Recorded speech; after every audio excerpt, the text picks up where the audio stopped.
शरदिन्दुसमाकारे परब्रह्मस्वरूपिणि वासरापीठनिलये सरस्वति नमोऽस्तु ते।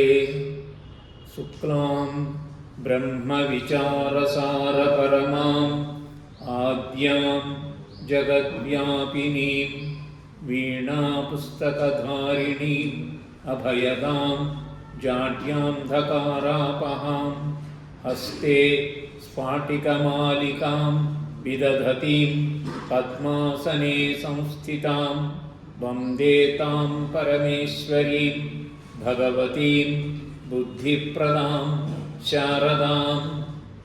आपदामपहर्तारं दातारं सर्वसम्पदां लोकाभिरामं श्रीरामं भूयो भूयो नमाम्यहम्। यत्र यत्र रघुनाथकीर्तनं तत्र तत्र कृतमस्तकाञ्जलिं बाष्पवारि परिपूर्णलोचनं मारुतिं नमत राक्षसान्तकं। बुद्धिर्बलं यशोधैर्यं निर्भयत्वमरोगता अजाड्यं वाक्पटुत्वं च हनूमत्स्मरणात् भवेत्। अथ ध्यानम्। మీ దగ్గర ఉన్నాయి కదా బుక్లెట్స్.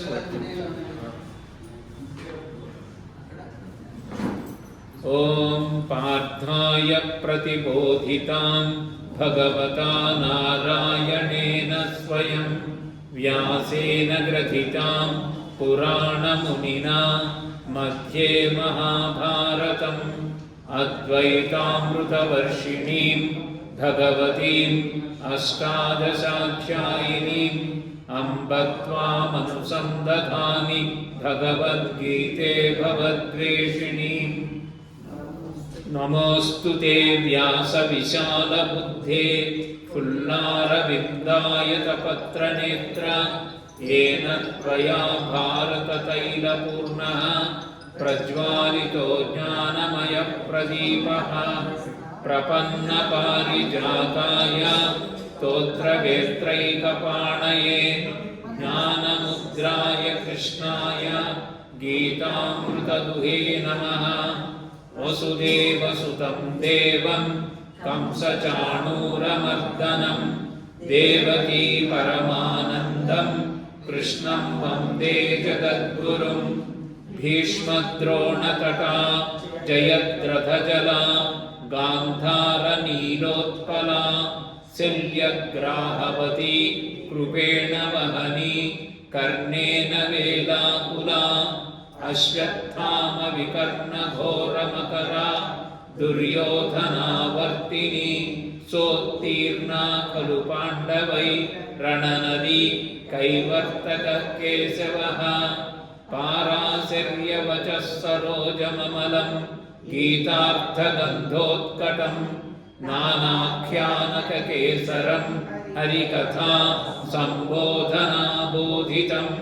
लोके सज्जनषट्पदै अहरहः पेपीयमानं मुदा भूयात् भारतपङ्कजं कलिमलप्रध्वंसिनः श्रेयसे।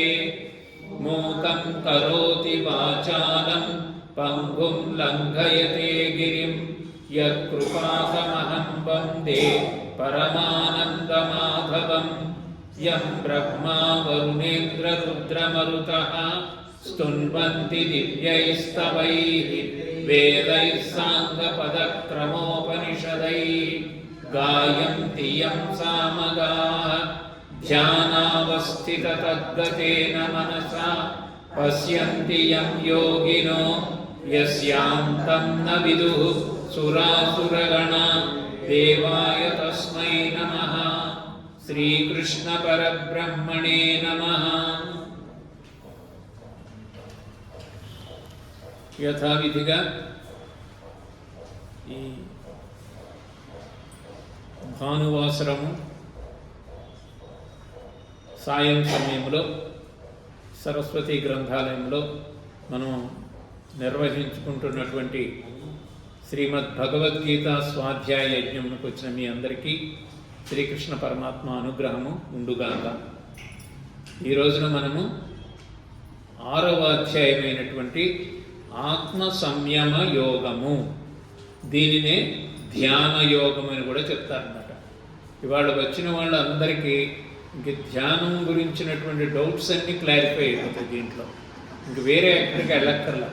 నో సంశయం ఏమీ లేదు. ఇంకా ధ్యానం అంటే ఎలా చేయాలి, ఎలా కూర్చోవాలి, మనసుని ఎలాగ నియంత్రించాలి, దానికి నియమబద్ధమైనటువంటి జీవితాన్ని ఎలా కొనసాగించాలి, అది దానివల్ల వచ్చేటటువంటి ఫలితాలు ఏమిటి, విశేషమైనటువంటి ఫలితాలు ఉంటాయి. ఆ ధ్యానం అనేక రకాలుగా చెప్తూ ఉన్నారు ఈ రోజున ప్రపంచంలో. అనేక రకాలు. ముఖ్యమైనటువంటి సూత్రము భగవద్గీతలోనే ఉంది. ఆ సూత్రానికి చుట్టూ అల్లి బిల్లిగా అనేక చిలవల పలవలుగా కల్పించి యోగము అని చెప్తున్నారు. అసలు యోగము అని అంటే ఎక్కడుందంటే భగవద్గీతలో చక్కగా వ్యాస భగవానుల వారు 6వ అధ్యాయంలో చెప్పినారు. భగవద్గీత 18 అధ్యాయాల్ని షట్కములుగా విభజించారు. షట్ అంటే 6 అన్నమాట. 6 చాప్టర్స్. మొట్టమొదటి దాన్ని కర్మ షట్కము, రెండవ దాన్ని భక్తి షట్కము, మూడవ దాన్ని జ్ఞాన షట్కము అని అంటారు. ఈ కర్మ షట్కము ఆఖరి అధ్యాయంలో దీంట్లో వస్తుంది. అంటే మీకు ఒక డౌట్ రావచ్చు, కర్మ అంటున్నారు, భక్తి అంటున్నారు, జ్ఞానం అంటున్నారు, కానీ ఏ శ్లోకంలో చూసినా ఏ అధ్యాయంలో చూసినా ఈ 3 విషయాలు చెప్పబడుతున్నాయి కదా అని మనకు డౌట్ వస్తుంది. కర్మ గురించే చెప్తున్నారు, జ్ఞానం గురించి చెప్తున్నారు, మళ్ళీ భక్తిని గురించి చెప్తున్నారు అన్ని అధ్యాయాలు. అంటే ఒక్కొక్క అధ్యాయంలో ఒక విశిష్టమైనటువంటి ప్లేస్ దానికి ఇచ్చారు కనుక దాన్ని ఆ విధంగా పిలుస్తున్నాం కూడా. కర్మయోగంలో కర్మను గురించే చెప్పారు, నిష్కామ కర్మ గురించి చెప్పారు, కర్మను చేయకుండా ఏ మనిషి ఉండలేడని చెప్పారు. ఆ కర్మలు చేయడానికి కారణము ఏమిటి అని అంటే అందులో ఉండేటటువంటి గుణాలే అని కూడా చెప్పారు. నహి కశ్చిక్షణమపి జాతు తిష్టత్య కర్మకృత కార్యతే హ్యవస కర్మ సర్వ ప్రకృతి జైర్గుణై. ప్రకృతి నుంచి పుట్టినటువంటి గుణాలతోనే, గుణాలు అంటే సాత్విక గుణము, రజోగుణము, తమో గుణము. ఎప్పుడు కోపంగా ఉండడం, హాటీగా ఉండడం, హడావుడిగా పనులు చేయడం, అది రజోగుణం. సత్వగుణం ఎప్పుడు ప్రశాంతంగా ఉండడం. తమో గుణం అసలు ఏ పని చేయకుండా బద్ధకంగా నీరసించి లేజీగా ఉండడం అన్నమాట. సో ఈ గుణాలు ప్రతి మనిషిలో కూడా ఏదో ఒక కాంబినేషన్లో ఉంటాయి. ఒకళ్ళ సత్వం 70%, మిగతాది 20-10 అలా ఉంటుంటాయి. This is a combination of this gunas every human being. అయితే ఇక్కడ రజోగుణము ఎక్కువగా ఉంటుంది క్షత్రియుల్లో. ఎందుకంటే ఒక పని చేయాలి కనుక రజోగుణం ఉండాలి, శిక్షించాలి, కొన్ని డిసిప్లిన్గా పెట్టాలి కనుక. అందుకే ఏం చెప్పారు, ఆయనకి రజోగుణం ఉంది కనుక ఆయన ముందు కుతస్వా కస్మలమిదం విషమే సముపస్థితం అనార్యదుష్టం అస్వర్గ్యం అకీర్తికరం అర్జున అని మందలించాడు. ఎక్కడి నుంచి వచ్చిందయా నీకది? 2వ అధ్యాయంలో మనం చూసాం. అలాగే 3లో కర్మ గురించి చెప్పారు, 4లో కర్మ సన్యాసం, 5 జ్ఞానం. ఇప్పుడు వచ్చేసేటప్పటికి మనకి ధ్యాన యోగం గురించి చెప్తున్నారు. దీంట్లో కొన్ని శ్లోకాలు మనం ఇవాళ టేకప్ చేస్తాము. 47 శ్లోకాలు ఉన్నాయి. దీంట్లో కొన్ని శ్లోకాలు మనం సమయాభావం ఉండడం వలన కరెక్ట్గా 1 అవరే జరుగుతుంది ఉపన్యాసము. ఈ 1 అవర్ లోపల జాగ్రత్తగా మీ మనసుని దీని మీద కేంద్రీకరించి దీనిలో చెప్పినటువంటి వ్యాస భగవానులు మనకి ఇచ్చినటువంటి ఈ అద్వైత అమృతాన్ని, ఈ ధ్యాన యోగ పద్ధతిని మనం సొంతం చేసుకుందాం. ఇది జాగ్రత్తగా విన్నట్టయితే మీకు ఎంతో మనసుకి ప్రశాంతమైనటువంటి మార్గం, దారి తెరవబడుతుంది, వాళ్ళ డోర్ ఓపెన్ అవుతుందన్నమాట. ఓపెన్ చేయాలి అని అంటే మనం ఏం చేయాలంటే మనసుని నిరోధించి ఈ జ్ఞాన గంగలో దాన్ని మనం ఆస్వాదించడానికి ప్రయత్నించండి. సాధించవలసింది ఒకటే లక్ష్యం, అయినా మార్గాలు అనేక ఉంటాయి. వెళ్ళాల్సింది ఢిల్లీ, అనేక రూట్లలో వెళ్ళొచ్చు. ఢిల్లీ బై ప్లేన్ వెళ్ళొచ్చు, బై ట్రైన్ వెళ్ళొచ్చు, కొంతమంది నడిచి కూడా వెళ్ళేవాళ్ళు ప్రయత్నించవచ్చు, కొంతమంది శబరిమల కూడా నడిచి వెళ్ళేవాళ్ళు ఉన్నారు 600-700 కిలోమీటర్లు. అంటే లక్ష్యం ఒకటే, సాధనలు వేరువేరుగా ఉన్నాయి. అది భగవద్గీత చెప్పేటటువంటి గొప్ప ప్రిన్సిపల్ అనమాట. You do either work or worship or meditation. ఇది కానీ అది కానీ ఏదైనా చెయ్యి, కానీ చిత్తశుద్ధితో చెయ్యి. అహంభావంతో చేయకు, అహంకారంతో చేయకు, తర్వాత ఫలాన్ని అపేక్షించి చేయకు. అనాసక్త యోగంలో చెయ్యి. అదే చెప్పారు కదా, కర్మణ్యేవాధికారస్తే మా ఫలేషు కదాచన మా కర్మఫల హేతుర్భు మాతే సంగోస్త్వ కర్మణి. ఫలాలను ఆశించడం లేదని కర్మలు మానబాకు, కర్మలు చేస్తూనే ఉండు. దాన్ని వాళ్ళు రికగ్నైజ్ చేయలేదని నువ్వు మానకు, నువ్వు చేయవలసినటువంటిది నువ్వు చెయ్యి అనేటటువంటిది చెప్పారు మనకి. ఇప్పుడు దీంట్లో నిష్కామ కర్మ గురించి మళ్ళీ ఒకసారి ఎక్కడ మర్చిపోతాడో అని దాన్ని గుర్తు చేస్తూ మొదటి 2 శ్లోకాల్లో, తర్వాత యోగం అంటే ఏమిటి, యోగారూఢుడి యొక్క లక్షణాలు ఏంటి, యోగాన్ని సొంతం చేసుకున్నటువంటి వాడి లక్షణాలు ఏమిటి, తర్వాత ధ్యాన యోగ పద్ధతి, తర్వాత మనోనిగ్రహాన్ని గురించినటువంటి విచారణ చాలా ఎక్సలెంట్గా ఉంటుందన్నమాట. ఆ శ్లోకాలు చదువుతుంటే మీరు చాలా దాన్ని అనుభవిస్తారు, దాన్ని ఆనందంగా ఉంటుంది మనకు. అరే ఇలా చేసుకోవచ్చా, ఇంత చక్కగా ఉందా, ఇంత సింపుల్గా ఉందా అని అనిపిస్తుంది. Bhagavad Gita is not a complex knowledge కాదండి, it's very simple. It is as simple as your breathing. మనం విశ్వాసాలు అంత సింపుల్గా ఉంది ఇది, కానీ దాన్ని కాంప్లికేట్ చేసేసుకున్నాము. భగవద్గీత ఇదేంటో మనకి సంస్కృతం ఉంటుంది, మనం చదివితే ఏమవుతుందో ఏమీ లేదు, ఎవరైనా చదవచ్చు, ఎట్టి పరిస్థితులైనా చదవచ్చు. దాన్ని చదవడమే కాకుండా దాన్ని ఆచరణలో పెట్టాలి అని చెప్తున్నారు. అందుకే దీన్ని అనుష్ఠాన వేదాంతము అన్నారు. ఏమన్నారండి? అనుష్ఠానం అంటే practical philosophy which you can apply in your day to day life. అది అనుష్ఠానం అంటే, థియరీ కాదు, థియరీ కంబైన్డ్ విత్ ప్రాక్టీస్ అన్నమాట. అందుకే ఈ భగవద్గీత మనోనిగ్రహాన్ని గురించినటువంటి అదే మెయిన్ మనకి ముఖ్యమైనటువంటి ఇంపెడిమెంట్, ముఖ్యమైనటువంటి అబ్స్టకల్ ఏమిటి అని అంటే మనస్సును నిగ్రహించకపోవడమే. మనం ఇక్కడ ఉన్నట్టే ఉంటాం కానీ మనస్సు ఎక్కడికో వెళ్ళిపోతుంది. ఆ మనస్సును నిగ్రహించడం అనేది ఎలాగ చేయాలి అనేటటువంటి టెక్నిక్. మనస్సు అంటే మైండ్ అనుకున్నాం కదా, అంటే మైండ్ మేనేజ్మెంట్ టెక్నిక్ ఈ 6వ అధ్యాయంలో ఉందన్నమాట. You need not go to any psychologist or anybody to control your mind. You open this chapter, receive this knowledge, apply it daily in your routine, you can control your mind. అది అనమాట mind management గురించి చెప్తుంది. అయితే దీంట్లో ఒక అర్జునుడు ఆఖరిలో ఒక ప్రశ్న కూడా వేస్తాడు. ఏమంటాడంటే, మేము ఇది చేస్తామండి, పూర్తిగా మేము సాధించలేకపోవచ్చు అని. అలాంటి వాడిని ఏమంటారంటే యోగభ్రష్టుడు అంటారు. యోగభ్రష్టుడికి ఏం జరుగుతుంది అని అడుగుతాడు. దానికి ఏ విధమైనటువంటి సమాధానం ఇస్తారు స్వామి అనేది కూడా మనం చూడవచ్చు. ధ్యాన యోగ యొక్క మహిమని కూడా వివరించారు. ఈ అంశాలతో కూడినటువంటి ఈ యొక్క 6వ అధ్యాయాన్ని మనం ఇవాళ పారాయణ చేస్తున్నాం. కర్మయోగము, జ్ఞానయోగం గురించి చెప్పారు. సాధకులకి ఈ ధ్యాన పద్ధతిలో సులభంగా ఎలా చేయాలో చెప్పారు. అంటే కర్మకి జ్ఞానానికి రెండిటిని సంయోగం చేసేది ధ్యానం అన్నమాట. అర్థమవుతుందండి? కర్మ తెలుసు నీకు, నువ్వు జ్ఞానము తెలిసింది, కానీ ఈ రెండింటికి మధ్య బ్రిడ్జ్ ఒకటి కట్టాలి. దాన్ని ఎలా పొందాలి నువ్వు అంటే నువ్వు ముందు మైండ్ని కంట్రోల్ చేయాలి. ఆ మైండ్ని కంట్రోల్ చేయడమే ధ్యానం. చిత్తవృత్తి నిరోధ యోగ, పతంజలి యోగ సూత్రంలో ఇచ్చినటువంటి చిత్తవృత్తుల్ని నిరోధం చేయడమే మొట్టమొదటి. అంటే కర్మయోగం పూర్తి కాకుండా జ్ఞానయోగం అసాధ్యం అన్నారు. కర్మయోగం పూర్తి కాకుండా జ్ఞానయోగం అసాధ్యం. జ్ఞానయోగం లేకుండా కర్మయోగం అసంపూర్ణం. అది అసాధ్యం, ఇది అసంపూర్ణం. అంటే రెండు మేళవించి అన్నీ జోడించి చేయాలి. మీరు ఇప్పుడు జ్ఞానయోగంలో ఉన్నారు, పొద్దున్న నుంచి సాయంత్రం దాకా కర్మయోగంలో ఉన్నారు. ఎక్కడ వెళ్ళి వాకింగ్ చేశారు, ఏదేదో చేశారు, లైబ్రరీ మెయింటైన్ చేశారు, వంటలు వండారు, ఫ్రెండ్స్ వచ్చారు, అలా కర్మయోగంలో ఉన్నారు. ఇప్పుడు ఏంటంటే జ్ఞానయోగంలో కూర్చున్నాం. అయితే ఈ కర్మ నుంచి జ్ఞానంలోకి పదిలంగా, దాంట్లో ఆరూఢత్వం, దాంట్లో సుస్థిరంగా మనం ఉండాలి అని అంటే ధ్యాన పద్ధతిని దీంట్లో చెప్పారు కనుక ఇది చాలా విశిష్టమైనటువంటి అధ్యాయం. మొదటి శ్లోకం నుంచి తీసుకుందాం మనం. శ్రీ భగవానువాచ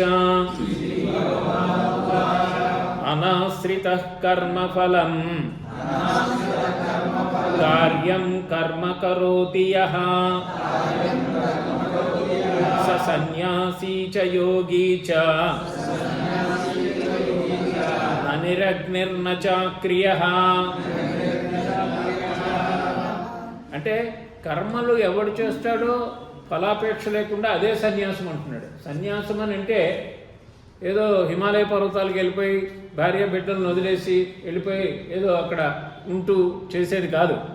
నువ్వు వెళ్ళిపోయినా నీ మనస్సు లేకపోతే సంసారం నీ మనసులో అక్కడికి కూడా వస్తుంది. కనుక కర్మఫలాన్ని త్యాగం చేయడం అనేటటువంటిది అదే సన్యాసము. అది అంతేగాని అగ్నిహోత్రము వదిలినవాడు సన్యాసి కాదు. ఇప్పుడు సన్యాసాశ్రమం స్వీకరించినప్పుడు వాళ్ళు అగ్నికార్యం చేయకూడదు. అది అర్థమవుతుందండి. అంటే అగ్నికార్యం వదిలేసేయడమే సన్యాసం కాదు. అలాగే ఏం చెప్తున్నారు, కర్మల్ని విడవడం కూడా సన్యాసి కాదు. అంటే యోగి అవ్వాలి అని అంటే కర్మలను చేయాలి, కర్మాన్ని అనాసక్త భావంతో చేయాలి అని మళ్ళీ ఒకసారి ఆయనకి గుర్తు చేస్తున్నారనమాట 1వ శ్లోకంలో. నెక్స్ట్ 3వ శ్లోకంలో ఎలాగా ఉంటుంది ఈ యోగం గురించినటువంటిది చెప్తున్నారు. సాధకునకు ప్రారంభంలో కర్మే అవసరము. మనంతా సాధకులమేనా? సాధకులమే. సాధకులమని అంటే మనం సిద్ధిని పొందడానికి ప్రయత్నించే వాళ్ళందరూ సాధకులమే. సాధన చేస్తున్నాం మనం. ఈ సాధకుడు యొక్క ప్రారంభ దశలో కర్మ ఆవశ్యకము. కర్మ వస్తేనే మనకి ఆ యొక్క మెచ్యూరిటీ వస్తుంది కదా, మెచ్యూరిటీ. అందుకని 6 వృక్షోర్మునేర్యోగం కర్మ కారణముచ్యతే యోగారూఢస్య తస్యైవ శమః కారణముచ్యతే. 6 వృక్షో అంటే ఎక్కవలసిన వాడికి, అంటే సాధన మార్గంలో ముందుకు వెళ్ళవలసిన, అంటే ఫర్ ఏ బిగినర్ కర్మ కారణముచ్యతే. కర్మయే సాధనము అని చెప్పబడుతోంది. కారణము అంటే సాధనం. ఇక్కడ కర్మ ద్వారానే మనకు తెలుస్తుంది. కర్మ పనులు చేయడం మూలానే అది వస్తుంది. యోగారూఢస్య తస్యైవ. యోగాన్ని ఆరూఢించినటువంటికి వాడికి కర్మలు చేయకపోయినా పర్వాలేదు. శమ కారణముచ్యతే. శమము అంటే ఏంటంటే అంతరింద్రియ నిగ్రహం, మనస్సు బుద్ధి చిత్తము వీటిలన్నిటిని చేయడం. దమము అంటే బహిరింద్రియ నిగ్రహం, కళ్ళు చెవులు అటు చూడు ఇటు చూడు అది చేస్తుంది. దాన్ని నిరోధిస్తే అది దమం. కానీ నువ్వు నిరోధించిన మనసు హడావుడి చేస్తుంటుంది లోపల, దాన్ని కంట్రోల్ చేస్తే అది శమం అనమాట. దమము శమము ఈ రెండు గుర్తుపెట్టుకోవాలి. మన కోపం వస్తే మనం దేంట్లో ఉన్నాం అనమాట, శమము లేదనమాట. ఊరికే ఇష్టం వచ్చినట్టు అన్నీ చూసేయడం అన్నీ చేసేయడం చేస్తే అది దమంలో ఉన్నామన్నమాట. దమము తిరిగేస్తే మదము అవుతుంది. అందుకే ఏనుగు ఏది కంట్రోల్ చేయలేదని దాన్ని మదపుట్టేనుగు అన్నారు. మదపుట్టేనుగుల్లాగా ఉండకండి అని చెప్తున్నారు అనమాట. శమము దమము అనేటటువంటి. కాబట్టి యోగారూఢస్య, యోగ ఆరూఢుడైనటువంటి వాడికి శమః కారణ ముచ్యతే అన్నారు. 4వ శ్లోకం కూడా తీసుకుందాం. యదా హినేంద్రియార్థేషు న కర్మస్వనుషజ్జతే సర్వసంకల్ప సన్యాసీ యోగారూఢస్తదోచ్యతే. యోగారూఢ తత్ ఉచ్యతే అదనమాట. అక్కడ విడ తీసుకోవాలి. యోగారూఢస్తదోచ్యతే అంటే తత్ అప్పుడు, ఉచ్యతే అతను చెప్పబడుతున్నాడు. అప్పుడు ఎప్పుడు యోగారూఢుడు అని అప్పుడు చెప్పబడుతున్నాడు. ఎప్పుడు యదాహినేంద్రియార్థేషు, ఎప్పుడైతే శబ్దాది విషయముల ఎడ ఎక్కువ ఆసక్తి లేదో అప్పుడు అనమాట. మనకు అన్ని విషయాసక్తులే కదా. మనకి ఎంతసేపు ఏదైనా వినేయాలి, ఏదైనా చూడాలి, ఏదైనా చేయాలి అని ఊరికే మనం వీఆర్ అవుట్వర్డ్. ఎంతసేపు బయటికి వెళ్ళిపోవు. ఈ ధ్యానయోగం ఏం చెప్తుందంటే దాన్ని కంట్రోల్ చేయముందు ఎక్కడ పడితే ఎక్కడికి వెళ్ళిపోవడం, ఏది పడితే అది మాట్లాడేయడం, ఏది పడితే అది కాకుండా, అంటే శబ్ద స్పర్శ రూప రస గంధములు, ఈ శబ్ద స్పర్శ రూప రసగంధాలు పంచ జ్ఞానేంద్రియాల ద్వారా మనకు ప్రవాహం కింద వచ్చి పడిపోతుంటాయి లోపల. దాన్ని కంట్రోల్ చేయగలగడమే చెప్తున్నారు అనమాట. అప్పుడు ఏమవుతాడు వాడు యోగారూఢ. వాడిని యోగారూఢుడు అంటారు. మనం యోగారూఢులం కాదు, యోగారూఢుడు అవ్వడానికి ప్రయత్నించేటటువంటి సాధకులం. దాని గురించి మనకి ఈ శ్లోకాలలో మనకి వస్తుందన్నమాట. అయితే మరి ఇది ఎట్లా వస్తుంది సార్ మాకు? నీకు నువ్వే చేసుకోవాలి అని చెప్తున్నారు. అది మీరందరూ వినే అద్భుతమైన శ్లోకము. పర్సనాలిటీ డెవలప్మెంట్లో కూడా పిల్లలకు మేము చెప్పే శ్లోకం ఇది. రామకృష్ణలో ఉద్ధరేదాత్మనాత్మానం ఆత్మానమవసాదయేత్ ఆత్మైవ హ్యాత్మనో బంధుః ఆత్మైవ రిపురాత్మనః. రిపు అంటే ఎనిమి అని అర్థం అండి. ఎప్పుడైనా రిపు అంటే ఎనిమి. ఎవరు ఇక్కడ నీకు శత్రువు అంటే నీ మనస్సే నీకు మిత్రుడు, నీ మనస్సే నీకు శత్రువు. ఇది ఎట్లా అవుతుంది సార్? డ్యూయల్ రోల్స్ ఒక మనస్సే ఎలా చేస్తుందంటే controlled mind is your friend, uncontrolled mind is your enemy. ఎంత బాగా చెప్తున్నారో చూడండి. మనం ఎక్కడో బయట ఉన్నాం అనుకుంటాం, శత్రువుడు మీద మనలోనే ఉందన్నమాట. అది అర్థండి. అందుకని నువ్వేం చేయాలి? ఉద్ధరేద్ ఆత్మనాత్మానం, నిన్ను నీవే ఉద్ధరించుకోవాలి. అంటే మనం డైలీ ఒకసారి మనల్ని అనలైజ్ చేసుకోవాలి. ఇవాళ నేను ప్రొద్దున నుంచి సాయంత్రం లోపల చేసిన పనుల్లో నేను ఏవి చేయకుండా ఉంటే బాగున్నది అనేది ఒకసారి మనం నెమరు వేసుకుంటే, ఇవాళ అనవసరం కోపడ్డాను, లేకపోతే అనవసరమైనటువంటి ఆలోచనలు నాకు వచ్చినాయి, అనవసరంగా సమయాన్ని నేను వేరే వృధాపరిచాను అని మనం ఎప్పుడైతే అబ్జర్వ్ చేయడం పోతామో, ఎప్పుడైతే మనం అబ్జర్వర్గా మారుతామో అప్పుడు కరెక్షన్ కూడా వస్తుంది. లేదా ప్రవాహంలో కొట్టుకుపోతూ ఉంటాం, రోజు అదే మాట్లాడటం, అదే తిరగడం, అదే దుమ్ము అంటించుకోవడం. అర్థమవుతుందండి? అలా కాకుండా నువ్వు ఏం చేయాలంటే ఎప్పటికప్పుడు కూడా దాన్ని సెల్ఫ్ ఎనాలిసిస్. ఉద్ధరేద్ ఆత్మనాత్మానం నా ఆత్మానం అవసాదయేత్. అవసాదయేత్ అంటే పడిపోవడం. నా అవసాదయేత్, నువ్వు పడిపోకుండా చూసుకో అంటున్నాడు. ఎవరు చూడాలి?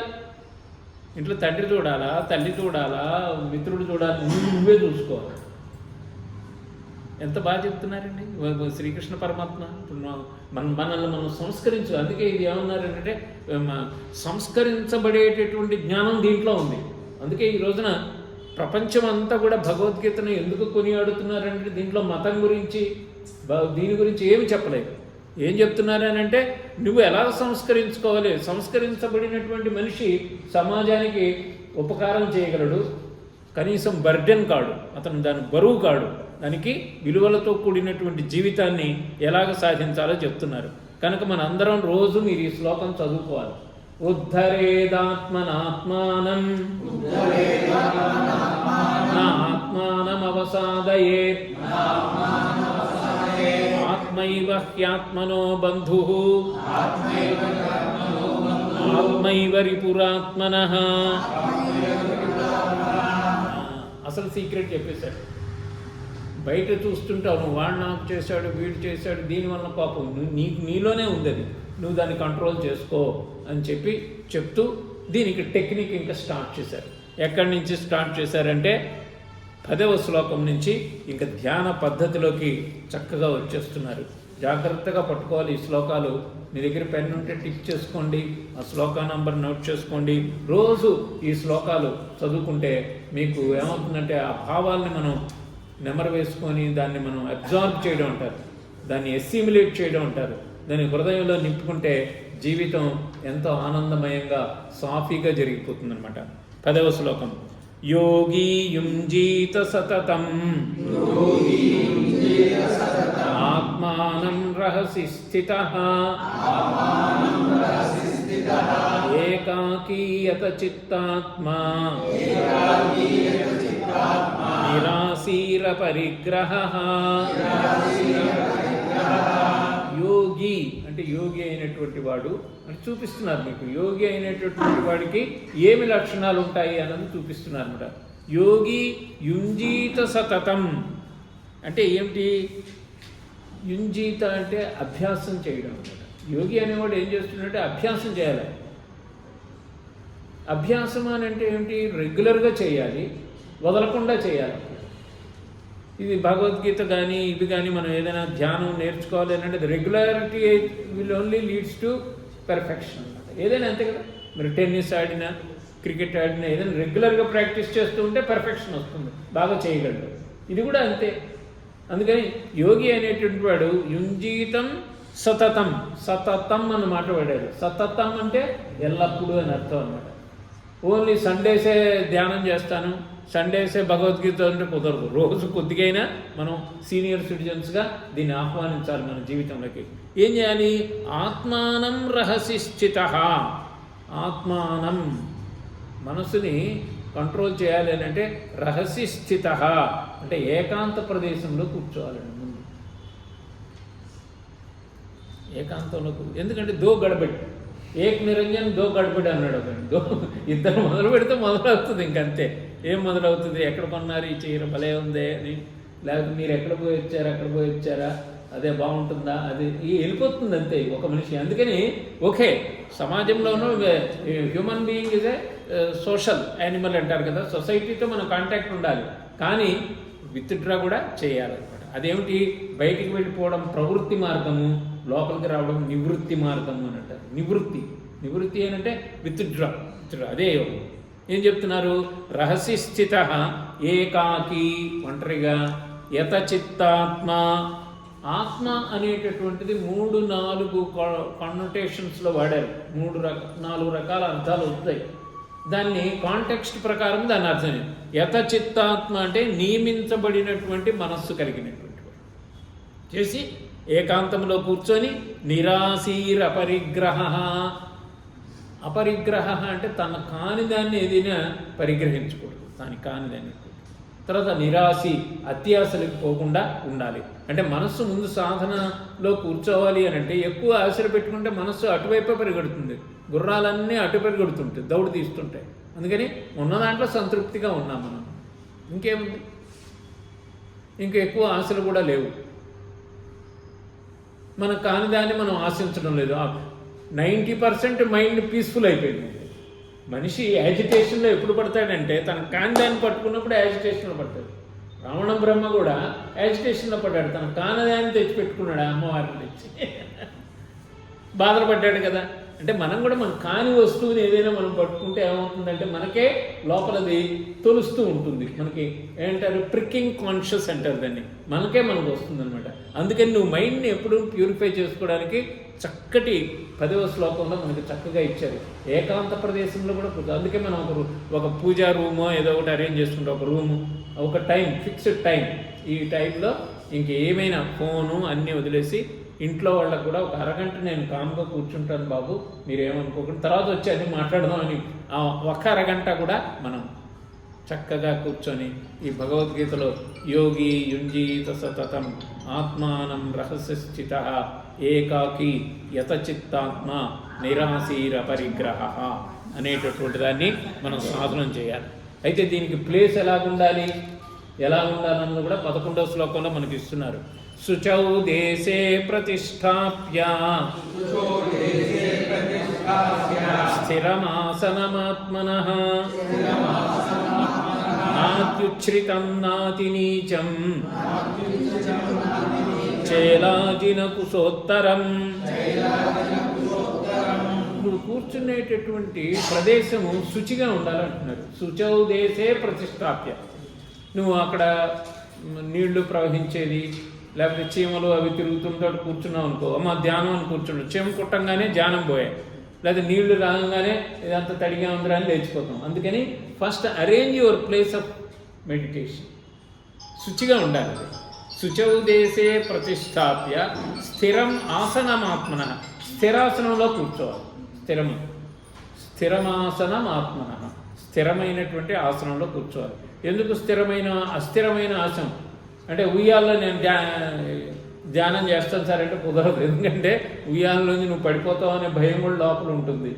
రాకింగ్ చైర్లో కూర్చొని కాదు, స్థిరంగా ఉండే కుర్చీలోనో కింద కూర్చొని చేయాలి. ఉపవిశ్వాసనే అంటే కూర్చొని ఏం చేయాలి? యుంజన్ అంటే యుంజన్ అనే మాట ఎక్కడొచ్చినా కూడా అభ్యసించడము అని అంటారు. యుంజన్ ఆత్మవిశుద్ధయే, అంతఃకరణ శుద్ధి కోసం మనం చేయాలి.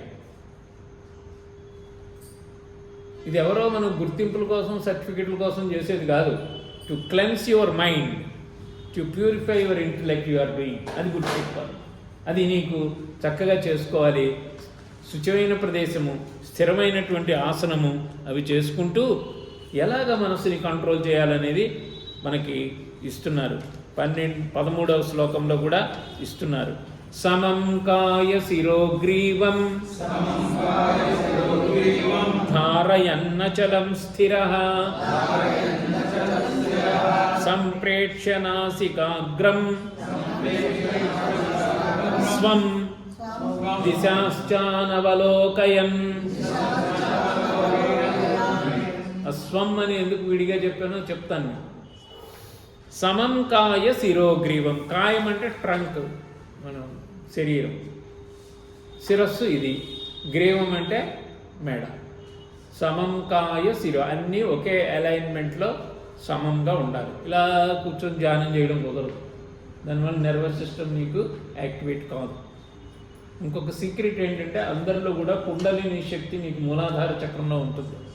ఆ మూలాధార చక్రము స్వాధిష్టాన, మణిపూర, ఈ విధంగా చక్రాల ద్వారా అనాహత, విశుద్ధ, ఆజ్ఞా చక్రాల ద్వారా బయటికి ప్రవహిస్తుంది, పైకి ప్రవహిస్తుంది. సర్ వుడ్రాఫ్ అని ఒక అతను ద కాయిల్డ్ సర్పెంట్ అని ఒక పుస్తకం రాశాడు. ఎప్పుడు 150 సంవత్సరాల క్రితమే రాశాడు.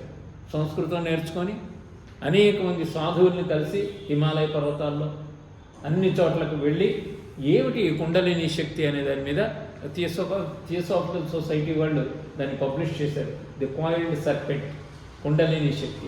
ఆ కుండలిని శక్తి నీకు ప్రవహించాలి అన్నట్టు పోస్చర్ ఎప్పుడు కూడా అలా ఉండాలి. సమం కాయ శిరోగ్రీవం ధారయన్ అని నిలబెట్టు.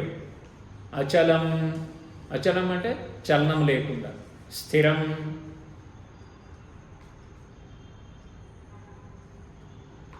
సమం కాయ శిరోగ్రీవం ధారయన్నచలం స్థిరం. సంప్రేక్ష్య నాసికాగ్రం, బాగా చూడు, టిప్ ఆఫ్ ద నోస్ చూడమంటున్నారు. ఎవరి టిప్ ఆఫ్ నోస్? స్వం, నీది చూడు. ఒక గురువుగారు పాఠం చెప్తూ ముక్కు చివర చూడండి అంటే ముందోడి ముక్కు చూస్తున్నాడు. కాదు, నీ ముక్కు చూసుకో, అందుకే స్వం అని పెట్టాడు. వ్యాసుల వారు ఏంటంటే చమత్కారం కూడా చేస్తుంటారు. అప్పుడు నీ ముక్కు చివర అంటే, ముక్కు చివర అంటే దీనికి 2 రకాలైనటువంటి వివరణ ఇచ్చారు పెద్దలు. అదేంటంటే ముక్కు చివర అంటే టిప్ ఆఫ్ ద నోస్ అని. ఇంకొక ఆయన ఏంటంటే ముక్కు ఎక్కడ స్టార్ట్ అవుతుందని భూమధ్యంలో కూడా చేయమని, మీకు ఎక్కడ కన్వీనియంట్ ఉంటే అట్లా చేయడం. స్థిరంగా మనసుని పెట్టడం.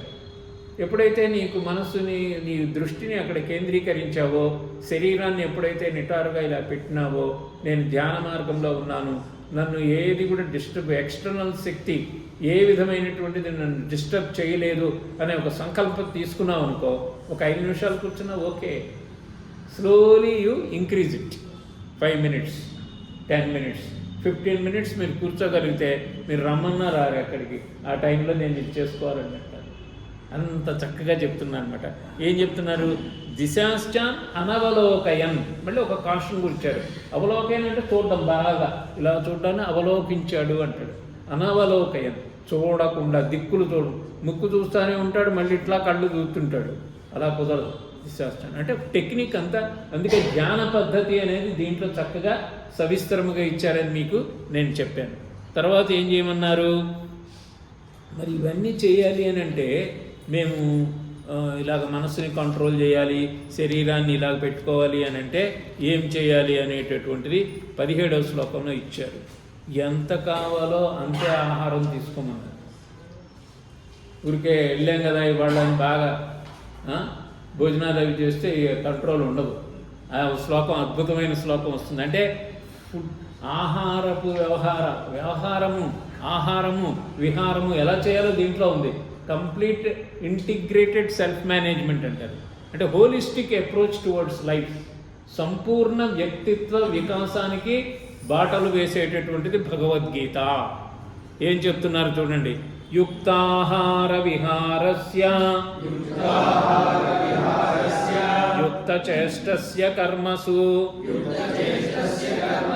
యుక్తస్వప్నావబోధస్య యోగో భవతి దుఃఖః. యోగము నీకేం చేస్తుందనంటే భవతి చేస్తుంది. ఏం చేస్తుంది? దుఃఖః, దుఃఖాలను పోగొడుతుంది అని చెప్తున్నారు. దుఃఖాలను పోగొట్టేది ఇక్కడ ఉంటే నువ్వు అక్కడెక్కడ ఎందుకు తిరుగుతావు? దీన్ని తీసుకొని దీన్ని అప్లై చేయి. యోగో భవతి దుఃఖః ఓ అర్జున అని చెప్తున్నాడు శ్రీకృష్ణ పరమాత్మ. అర్జునుడికి 5000 సంవత్సరాల క్రితం చెప్పారు. ఇప్పటికీ కూడా ఇది మనకి అందరికీ ఆచరణ యోగ్యమైనటువంటి. యుగాలు కాలాలు ఎన్ని మారిపోయినా మానవుడి పరిస్థితి ఎప్పుడు అలాగే ఉంటుంది. కర్మజంజాటంలో పడిపోతాడు, సంసార బంధంలో చిక్కుకుంటాడు, కర్మబంధంలో ఒడిసి కొట్టుకుంటుంది, కర్మబంధం వదలదు. అన్నిటినీ తగ్గించుకోవాలనంటే నువ్వు విధంగా చేయాలి. యుక్త అంటే మితమైనటువంటి ఆహారం, ఆహారంలో మితముగా ఉండాలి. విహారస్య అంటే మోడరేట్ ఇన్ ఈటింగ్. విహారం బయట నువ్వు ఏదో తిరుగుతావు కదా, తిరగడం కానీ దాంట్లో కూడా నియమం ఉండాలి, ఊరికే చేసేయకు. యుక్త చేష్టస్య అంటే కర్మలు కూడా, చేష్ట అంటే కర్మలు. ఏంట్రా చేష్టలు అలా ఉన్నాయంటారు మన మాటలు ఎలా వచ్చేది చూడండి, ఏంటా చేష్టలు, పిచ్చి చేష్టలు అంటారు. అంటే కర్మల్లో నియమితం లేదనమాట, ఏదో చేసేస్తున్నాడు. తర్వాత ఏం చేయాలి? యుక్త స్వప్న అంటే నిద్ర అండి. స్వప్న అంటే డ్రీమ్ కాదు. మనం తెలుగులో ఏమనుకుంటామంటే డ్రీమ్ అంటాం, దాని అర్థం వేరు. సంస్కృతంలో స్వప్న అంటే నిద్ర. యుక్త నిద్ర అంటే ఎంత కావాలో అంత నిద్ర కూడా పోవాలి, ఎక్కువ మెలకుగా కూడా ఉండకూడదు, ఎక్కువగా నిద్రపోనకూడదు. యుక్త ఎంత మోడరేట్గా ఉండాలి. యోగో భవతి ఆ విధంగా యోగాన్ని కనుక సిద్ధించుకుంటే దుఃఖాలు తొలగిపోతాయి. మనకు వచ్చే ప్రాబ్లమ్స్ అన్నీ ఇవే కదండి. ఆహార విహారాదులు ఎందు నియమం లేకపోవడం మనకి ఇన్ని ప్రాబ్లమ్స్ వస్తున్నాయి. కాబట్టి వాటిని ఎట్లా చేసుకోవాలో మనకి చెప్పారనమాట. చెప్తూ ఇంకేం చెప్తున్నారు, నీ యొక్క మనస్సు ఎట్లా పడితే అట్లా వెళ్ళిపోతూ ఉంటుంది కనుక దీనికి ఒక ఉపమా అంటారు. ఉపమా అంటే ఏంటండి? సిమిలి అంటే ఏంటి? ఒక కంపేర్ చేస్తారు దాంతో. ఆమె ముఖము చంద్రబింబము వలె ఉన్నది అంటే ఉపమాలంకారం. అలాగా ఇక్కడ ఒక ఉపమాలంకారాన్ని ఉపయోగించి మనకి ఒక శ్లోకాన్ని ఇస్తున్నారనమాట. ఏమిటి అని అంటే 19వ శ్లోకము చూడండి. 19వ శ్లోకంలో ఏం చెప్తున్నారనంటే, యథా దీపో నివాతస్తే నేంగతే సోపమా స్మృతా యోగినో యత చిత్తస్య యుంజతో యోగమాత్మనః. అంటే ఉపమ అంటే దృష్టాంతం, ఒక దృష్టాంతం. మనకి ఏదైనా తెలియాలంటే దాన్ని చెప్తాం కదా, అట్లాగా. ఆ దృష్టాంతం ఏమిస్తున్నారని అంటే, ఇప్పుడు దీపం వెలిగించారు, అక్కడ కొద్దిగా గాలి తగులుతోంది కనుక అటు ఇటు కదులుతోంది. గాలి లేని చోట దీపం పెట్టారనుకోండి, నిశ్చలంగా ఉంటుంది. అంటే గాలి లేని చోట నిశ్చల దీపకళిక వలె నీ మనస్సుని అటు ఇటు ఇంగతే అంటే కదలడం అనమాట. ఇంగతే కదలకుండా మనసుని పెట్టాలి. అది వింటుందా? ఓ పట్టాను వినదు కదా. ఇప్పుడు ఏమిటి, నువ్వు నన్ను కంట్రోల్ చేస్తావా అని అంటుందన్నమాట. ఇప్పుడు బుద్ధి చేత దాన్ని అబ్జర్వ్ చేయాలి. ఎప్పుడైతే మనం దాన్ని అబ్జర్వ్ చేయడం మొదలుపెట్టామో మనసుని, అది మన కంట్రోల్లోకి వస్తుంది. చెప్పాను కదా ఒక ఎగ్జాంపుల్. పోలీసుని చూస్తే దొంగ కంట్రోల్లో ఉన్నట్టు ఒక అబ్జర్వర్ ఉంటే అబ్జర్వర్డ్ థింగ్ విల్ రెగ్యులేటెడ్ అనమాట. ఎవరు మీకు అంతే కదా. మన తల్లిదండ్రులు ఇలా చూస్తుంటే పిల్లలు గొడవ చేయరు. మా టైంలో లేండి, ఇప్పుడు గొడవ చేస్తారు. ఇలా కళ్ళతో ఇలా చూశారనుకోండి, నాన్న వచ్చాడు, పడతాయి వీపు మీద డామ్ అంటుంది, వీపు విమానం మోత. ఆ రోజుల్లో కొట్టడం కూడా బాగానే ఉండేది. ఇప్పుడు గుర్తు చేసుకుంటే మా పిల్లలకి చెప్తుంటాను, మా నాన్నగారు కొడితే మృదంగం మోగినట్టు మోగిన చెవుల్లో. అంటే అప్పుడు ఏంటంటే వాళ్ళు ప్రేమతోనే మనం ఆ విధంగా అది ఇప్పుడు పరిస్థితుల్లో తప్పనుకోండి. ఏం చెప్తున్నా, ఇంగతే కదులుతుంది, కదలకుండా అట్లా. ఒక ఉపనిషత్తులో ఇంకా బాగా చెప్తారు. అందుకే ఉపనిషత్ సాహిత్యము, భగవద్గీత ఇవన్నీ ఎంత బాగా ఉంటాయండి. తైలధారవత్ అంటాడు, ఆ విధంగా ఉండాలి. అంటే నువ్వు ఒక నూనెని ఒక పాత్రలోంచి ఇంకో పాత్రలో పోస్తున్నప్పుడు నూనెలో ఏమైనా గ్యాప్ ఉంటుందా? తైలధారవత్, ఆ ధారలాగా ఉండాలి. నీ యొక్క ధ్యానం కూడా అలా ధారలాగా ఉండాలి, మధ్యలో ఏమీ గ్యాప్ ఉండకూడదు. ఎలాగైతే అందుకే దీపం మనం వెలిగించేది. ఆ దీపం ఎందుకు వెలిగిస్తున్నామంటే నిశ్చలమైన మనస్సుతో నిన్ను దీపం మనం గాలిలో పెట్టి వెలిగించాం కదా, గాలి లేని చోట పెట్టి వెలిగిస్తాం. నివాతస్థో అంటే వాత అంటే గాలి, నివాత గాలి లేని చోట అనేటటువంటి. అందుకే వాతాత్మజుడు అంటాం. ఆంజనేయ స్వామిని ఏమంటాం? వాతాత్మజుడు, గాలి పవనపుత్రుడు కదా. అట్లా నివాతస్తే నేంగతే సోపమా స్మృత అనేటటువంటిది మనకి చెప్పారు. అయితే దీనివల్ల వచ్చేటటువంటి లాభం ఏమిటి అంటే స్వామి వివేకానంద ఒక శిష్యుడికి రాశారు, నాకు ఇన్ని కష్టాలున్నాయి అన్ని కష్టాలున్నాయనంటే, నువ్వు యోగం చేస్తున్నావా, ధ్యానం చేస్తున్నావా, చేసినట్టయితే నీకు వచ్చేటటువంటి ఫలితము ఎంత గొప్పది అని అంటే 22వ శ్లోకంలో చెప్పారు. ఈ శ్లోకం ఆయన swamijis letters to the disciples అనే పుస్తకంలో నేను చదివాను. యాక్చువల్గా ఈ శ్లోకమే కోట్ చేసి ఇది నీకు స్ఫూర్తిదాయకమైనటువంటి శ్లోకం అని చెప్పారు. ఆ శ్లోకం తీసుకోండి. యం లబ్ధ్వా చాపరం లాభం మన్యతేనాధికం తతః యస్మిన్ స్థితో న దుఃఖేన గుణాపి విచాల్యతే. యం లబ్ధ్వా, ఇది పొందినట్టయితే ఏమవుతుంది? నా అధికం తతః లాభం, దీనికన్నా గొప్ప లాభం ఏమీ లేదు నీ లైఫ్లో అంటున్నాడు. ఈ యోగాన్ని కనుక నువ్వు సాధన చేసి నీ మనస్సుని నువ్వు నిగ్రహించుకొని ప్రశాంతంగా కనుక జీవనం సాగిస్తే దీనికన్నా ఈ జీవితంలో పొందేటటువంటి లాభము ఇంతకన్నా గొప్పది లేదంటున్నాడు. ఎంత బాగుందండి. కానీ ప్రాక్టీస్ చేసేది ఏది? యం లబ్ధ్వా చాపరం లాభం మన్యతే నా అధికం తతః, నా అధికం దానికన్నా లేదు, నా there is no greater benefit than this practice of this yoga అని చెప్తున్నారు అనమాట. ఇంకేం చెప్తున్నారు? యస్మిన్ స్థితో, దీంట్లో ఉన్నట్లయితే నా దుఃఖేన గురుణాపి విచాల్యతే, అంటే దుఃఖేన గురుణాపి న విచాల్యతే, నా అక్కడ పెట్టుకోవాలి. న విచాల్యతే అంటే చలింప చేయలేదు, ఎంత పెద్ద దుఃఖమైనా కూడా నిన్ను చలింప చేయలేదు అంటున్నాడు. ఎంత పెద్ద దుఃఖమైనా నిన్ను చలింప చేయలేదు ఈ యొక్క యోగారూఢ స్థితిని నువ్వు పొందితే అనేటటువంటి. ఈ శ్లోకం మళ్ళీ ఒకసారి చూద్దాం. యం లబ్ధ్వా చాపరం లాభం మన్యతేనాధికం తతః యస్మిన్ స్థితో న దుఃఖేన గుణాపి విచాల్యతే. దీనివల్ల ఆనందం వస్తుంది, ప్రశాంతత వస్తుంది, సంతోషం వస్తుంది. ఎన్ని పనులు చేసేది నువ్వు సంతోషం కోసమే కదా. అయితే ఆ సంతోషాలన్నీ టెంపరీ సంతోషాలు అవి. ఏమండి, ఏదైనా వస్తువు కొంటాం, అది రిపేర్ వచ్చేదాకా సంతోషమే, రిపేర్ వస్తే దుఃఖమే. మన రిలేషన్షిప్స్ కూడా అంతే, ఏదైనా బ్రేకప్ వచ్చినప్పుడు దుఃఖమే మిగులుతుంది, వాటిలో అన్నింటిలో దుఃఖం. ఇది నీకు ఎప్పుడు సంతోషాన్ని ఇచ్చేది?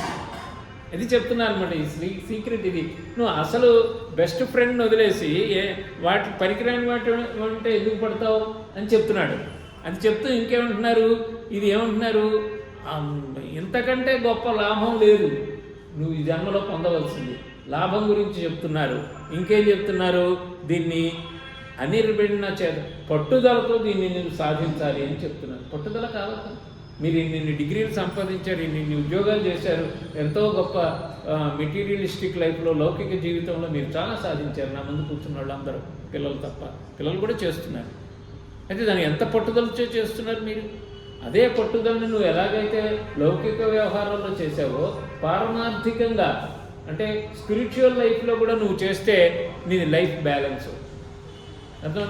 మనం ఒక సైడే వెళ్ళిపోతున్నాం. ఎంతసేపు ఎంతమంది కదా, ఎంతమంది చేసాం, ఏం చేసాం, ఏం కట్టాం, ఏం కొట్టాం, ఏం బాగుకున్నాను, ఏం సంపాదించాను, దాని మీద వెళ్తున్నాం. అసలు సంపాదన ట్రెజరీ నీలోనే ఉంది. అందుకే త్యాగరాజు గారు ఏమన్నారు? రాముని సన్నిధి సుఖమా, నిధి చాలా, ఏమండి, ఆయన క్లాప్స్ కొట్టండి అందరూ. ఆ నిధి గురించే మాట్లాడుతున్నాడు. నిధి, నువ్వు మెటీరియల్ నిధి ఏం పనికి వస్తుంది నీకు? ఇది పెన్నిధి. ఇది రాముని సన్నిధే పెన్నిధి. రాముడు ఎక్కడా లేడు, అంతర్యామిగా నీలో ఉన్నాడు, అంతరంగమునందు ఉన్నాడు. అది నువ్వు ధ్యాన పద్ధతి ద్వారా ధ్యానపడ్డు. దానివల్ల నువ్వు పొందేటటువంటి లాభము మిగతా లాభాల కన్నా చాలా గొప్పది, ఎప్పటికీ ఉండేది. శిథిలం అయిపోయేటటువంటిది కాదు. ఎంత గొప్ప అధ్యాయం చెప్తున్నారు ఇవాళ. నిజంగా మనం అంత అదృష్టవంతులు ఈ యోగాన్ని గురించి తెలుసుకోవడం. యోగము ధ్యానము అంటే మనకు తెలుసు, కానీ దాని నుంచి వచ్చేటువంటి benefits, how to go about it, the technicalities involved in it, right from your posture, the control of the subtle mind, ఎంత బాగా చెప్తున్నారో చూడండి. అందుకే భగవద్గీతని చిన్నప్పటి నుంచి చెప్పమన్నారు వివేకానంద పిల్లలకి చెప్తే, అమ్మో వీడు సన్యాసులు ఎవడో కలవడు ఈ రోజుల్లో సన్యాసులు. భగవద్గీత వెళ్తే ఈ can be A better CEO, ఈ can be A better contributor for the home. అందుకని ఎప్పుడైనా పిల్లలు మీరు ఎక్కడున్నా కూడా భగవద్గీత ఎప్పుడైనా సెలవుల్లో కానీ వస్తే మీ మనవాళ్ళకి కానీ మనవరాళ్ళకి కానీ చెప్పండి భగవద్గీత చదవచ్చు అని. అంటే ఎంత గొప్ప లాభం అయింది. మరి అయ్యా మాకు డౌటు, ఇది అంతా మీరు చెప్తున్నారు కానీ చేయడం చాలా కష్టం కదా అని అంటే, సర్వజ్ఞుడు ఆయన శ్రీకృష్ణ పరమాత్మ. అందుకని 25వ శ్లోకంలో మనం అడగకుండానే దానికి కూడా సొల్యూషన్ ఇస్తున్నారు. శనై రూపమరమేద్బుద్ధ్యా ధృతి గృహీతయా ఆత్మసంస్థం మనఃకృత్వా నకించిదపి చింతయేత్. ఆత్మసంస్థం మనఃకృత్వా, కృత్వా అంటే చెయ్యి, ఆత్మయందు మనస్సుని లీనమయ్యేలాగా చెయ్యి. నాకు అసలు మనస్సే తెలీదు, ఆత్మలో లీనం ఎలా చేయాలి అని అంటాను. నీ ఇష్టదైవమే నీ ఆత్మ అనుకో, నీ ఇష్టదైవమే నీ ఆత్మ అనుకో. నీ ఇష్టదైవం వెంకటేశ్వర స్వామి, ఆయన నీ హృదయంలోనే ఉన్నాడు జ్యోతిస్వరూపంగా. మనసుని ఆయన మీద పెట్టు, ఆయన పాదపద్మాల మీద పెట్టు, ఆయన పాదపద్మాలు పెట్టు. నిత్యాయ త్రిగుణాత్మనే పురజితే కాత్యాయిని శ్రేయసే సత్యాయాది కుటుంబినే మునిమనః ప్రత్యక్ష చిన్మూర్తయే మాయా సృష్ట జగత్రయాయ సకలాంనాయాంత సంచారిణే సమ్యక్తాండవ సంభ్రమాయ జటినే సేయం నతిశంభవే. శివానంద లహరిలో శంకరాచార్యులు ఇచ్చిన శ్లోకం. నిత్యాయ త్రిగుణాత్మనే పురజితే కాత్యాయిని శ్రేయసే సత్యాయాది కుటుంబినే మునిమన ప్రత్యక్ష చిన్మూర్తయే. ఇలాంటి శ్లోకాలు మనం చదివి వాటిని కంఠస్థం కూడా పెట్టుకొని ధ్యానంలో మన మనసు అటు ఇటు వెళ్ళినప్పుడు, అదిగో నేను ఆ స్వామిని చూపిస్తున్నాను, ఆ భావన పైకి అనక్కర్లేదు, లోపల.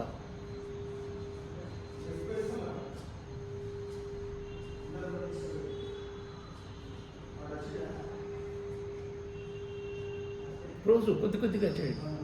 ఒక మొక్కని మనం చిన్నది ఏం చేస్తాము, నెమ్మదిగా దానికి కొద్దిగా నీళ్లు పోసి ఏం చేస్తారు, శ్రీరామకృష్ణ పరమహంస చెప్పారు, ఏం చెప్తారు, చిన్న మొక్కగా ఉన్నప్పుడు దాని చుట్టూ ఫెన్సింగ్ వేస్తాం. ఎందుకని, పశువులు అవి తినకుండా. అది కొద్దిగా జాగ్రత్తగా రైతు దాన్ని పెంచి పెద్ద చెట్టు అయిపోయింది అనుకోండి, ఫెన్సింగ్ తీసి పారేస్తాడు.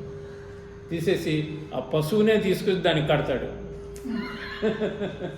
పశువునే తెచ్చి దానికి కడతాడు. అంటే ముందు ఫెన్సింగ్ అవసరం. నువ్వు ఆ స్థితికి వెళ్ళిపోయావు. నువ్వు కూర్చోవడం మొదలుపెట్టు. నువ్వు బస్సులో వెళ్ళినా అదే యోగం, ప్లాట్ఫామ్ మీద కూర్చున్నా అదే యోగం. ఏమండి, అది హ్యాబిట్ చేసుకోండి అంటున్నాడు చక్కగా. ఇది ఇట్స్ నాట్ ఎన్ ఎలూఫ్ థింగ్. ఇప్పుడు అదేదో ప్రత్యేకంగా నిన్ను విడివిడినటువంటిది ఏదో తెచ్చుకోవడం కాదు, నీలో ఉన్నదే నువ్వు రియలైజ్ కమ్మంటున్నారు. అందుకే నీలోనే ఉందని చెప్తున్నారు. అంతర్యామి, బృహదారణ్యకోపనిషత్తులో చెప్పేదంతా అంతర్యామిగా నీలో ఉన్నాడు. అన్నమాచార్యుడు కూడా అంతర్యామి అంటాడు ఆఖరికి. అందరిలో చైతన్య స్వరూపముగా ఉన్నదే అని చెప్తున్నాడు అనమాట. దాన్ని నువ్వు భావంలోకి తీసుకొని రావాలి అని చెప్పేటటువంటి. శనై రూపరమేత్ బుద్ధ్యా. శని అంటే నెమ్మది అని అర్థం. శనిగ్రహం తొందరగా వదలదు, నెమ్మదిగా వదులుతుంది. అంటే నెమ్మదిగా వదిలేదు కనుక నేను శని అని పేరు పెట్టాను. అందుకని నువ్వు నీ మనస్సును కూడా ఏం చేయాలంటే శని నెమ్మదిగా ఉపరమేత్, దాన్ని కంట్రోల్ చేయి, లోపలికి తీసుకో నెమ్మదిగా. అంటే చిన్న పిల్లవాడిని మనం మాలిమి చేసి, ఎలాగైతే తల్లి పిల్లవాడు గొడవ చేస్తే నువ్వు మాలిమి చేస్తుంది కదా, అలాగే మాలిమి చేసి నీ మనస్సుని నువ్వు స్వాధీనంలోకి తెచ్చుకోవాలి. ఎలా చేయాలి అంటే ధృతి గృహీతయా, ధైర్యాన్ని వదలకూడదు. ఇదంతా గురువుగారు చెప్పారు, 2 రోజులు ప్రాక్టీస్ చేయదు మన వల్ల కాదురా అని వదిలేదు, ధైర్యం పట్టుకోవాలి. ధృతి అంటే ధైర్యం అన్నమాట. గృహీతయా తీసుకోదు, ధైర్యంగా చేయి. ఎన్ని లైఫ్లో నువ్వు ఎన్ని పనులు చేయలే, ధైర్యంగా ఇల్లు కట్టేసావు, పర్మిషన్ లేకపోయినా కట్టేసావు, లేకపోతే తెచ్చుకొని కట్టావు, ధైర్యంగా చేసావు. ధైర్యంగా ఇన్కమ్ ట్యాక్స్ రిటర్న్స్ చేస్తున్నావు, ధైర్యంగా పిల్లలు పెళ్ళిళ్ళు చేసావు. దీని దగ్గర ధైర్యం పోతే ఎట్లా, దీనిలో ధైర్యం చూపించు. ధృతి గృహీతయ ఆత్మ సంస్థమ్మన కృత్వా. మీకు ఎప్పుడైనా రాత్రి నిద్ర పట్టలేదనుకోండి, సీనియర్ సిటిజన్స్కి వచ్చే ప్రాబ్లం ఇది. ఒకసారి గబుక్కులు లేస్తాం, ఎందుకో ఏదో వచ్చినప్పుడు కొద్దిసేపు నిద్ర పట్టదు, అది ఇది వస్తున్నాయి అనుకోండి. ఈ శ్లోకం చదువుకోమన్నాడు ఆయన. శనైరుపరమే బుద్ధ్యా తృప్తి ఆత్మ సంస్థం మన కృత్వ. ఈ బాడీ ఎప్పటికైనా వెళ్ళిపోయేది, కానీ దీనిలో ఉండేటటువంటి చైతన్యమైనటువంటి ఆత్మతో నాకు మిలన్ సంయోగం జరగలేదు. ఇప్పుడు ఎవ్వరు లేడు, అందరూ పడుకున్నారు, నేను మాత్రం దాంతో నేను కొద్దిసేపు ఆత్మరతి అంటారు, దాంతో కలయికని నేను పొందుతాను. సైలెంట్, ఎవరు, నో డిస్టర్బెన్స్. ఆ విధంగా ఆ సీక్రెట్ కూడా మనకి చెప్పారనమాట. అయితే మనస్సు మళ్ళీ డౌట్ మనకి, ఇలా అయినా కూడా కష్టం సార్, పిల్లిలాగా ఇది జారిపోతూ ఉంటుందని అంటే నెక్స్ట్ శ్లోకంలో మనకి ఇస్తున్నారు 20. యతో యతో నిశ్చరతి మనశ్చంచలమస్థిరం తతస్తతౌ నియమ్యై తదాత్మన్యేవ వశం నయేత్. మనశ్చంచలం అస్థిరం, దాని క్వాలిటీస్ అదే. అది చంచలంగా ఉంటుంది, స్థిరంగా ఉండదు కదా, అది దాని క్వాలిటీస్. అయితే అది ఎక్కడెక్కడికి వెళ్తుందో చూసి అక్కడక్కడి నుంచి పట్టుకొచ్చి లోపల కూర్చోబెట్టినట్టుంది టెక్నిక్. కూర్చున్నారు, మనసు ఎక్కడ వెళ్ళింది రామం గారికి? ఇప్పుడు ఊరికే చెప్తున్నాను ఎగ్జాంపుల్. లేకపోతే ఒక ఆయన జిలేబీ ఇష్టం అనుకోండి, సాయంత్రం పూట తినడం. ఇప్పుడు మనసు ఇలా కూర్చోమన్నారు గురువు గారు అని కూర్చుంటే మనసు జిలేబీ మీదకి వెళ్ళింది. అక్కడికి వెళ్ళి జిలేబీ మీద తీసుకొచ్చి మనం నేను శివభక్తుడిని కూడా శివుని పాదార విందాల మీద పట్టుకొచ్చేసాను. ఆ టెక్నిక్ స్టార్ట్ చేయమంటున్నాడు. ఎక్కడ వెళ్తుందో అక్కడ పట్టుకొచ్చి ఇక్కడ పెట్టు. యతో యతో సంచరతి, ఎక్కడెక్కడ సంచరిస్తుందో అక్కడెక్కడికి పట్టుకెళ్ళి నువ్వేం చేస్తున్నావు, మనసుతో పాటు నువ్వు వెళ్ళిపోతున్నావు, నీ బుద్ధి అన్నీ వెళ్ళిపోతున్నాయి. మనసును నువ్వు కంట్రోల్ చేయి. అంటే కాబు పానా అంటారు దీన్ని, ఏమంటారు, control. You have to control. ఎలా చేయాలి? తతస్తతౌ నియమ్యై తదాత్మన్యేవ. చంచలమైన మనస్సు ఎచ్చటెచ్చటికి వెళుతుందో అచ్చటచ్చటి నుండి తన ఆత్మలో అధీనం చేసుకోవడము. అందుకే మహర్షులు ఎంతసేపు అట్లాగా సైలెన్స్, వారి హృదయ కమలమునందు. అందుకే హృదయ కమలం. రమణ మహర్షి గారు దీనికి ఒక అద్భుతమైన శ్లోకం ఇచ్చారు. హృదయ కుహర మధ్యే కేవలం బ్రహ్మమాత్రం అహమహమితి సాక్షాదాత్మరూపేణ భాతి. ఆత్మ నీలో ప్రకాశిస్తోంది, హృదయ కమలంలో ప్రవహిస్తుంది. దాన్ని నువ్వు మనస్సుని నిగ్రహించి దాంట్లో ముంచేసేయి, ఆ ఆత్మానందంలో ముంచేసేయి. లేదా అది కాలేతే పవన చలన రోధాత్, అది కనుక చేయలేకపోతే కనీసం శ్వాస, ఉచ్ఛ్వాస నిశ్వాసలు దానికోసమే పనిచేస్తున్నాయి. హంస అని నేను లాస్ట్ లెక్చర్లో చెప్పాను. హంస నీ రెస్పిరేషన్, దాని ద్వారా మనసుని దాంట్లో మజ్జత అంటే ముంచడం. పవన చలన రోధాత్ ఆత్మనిష్టో భవత్వం.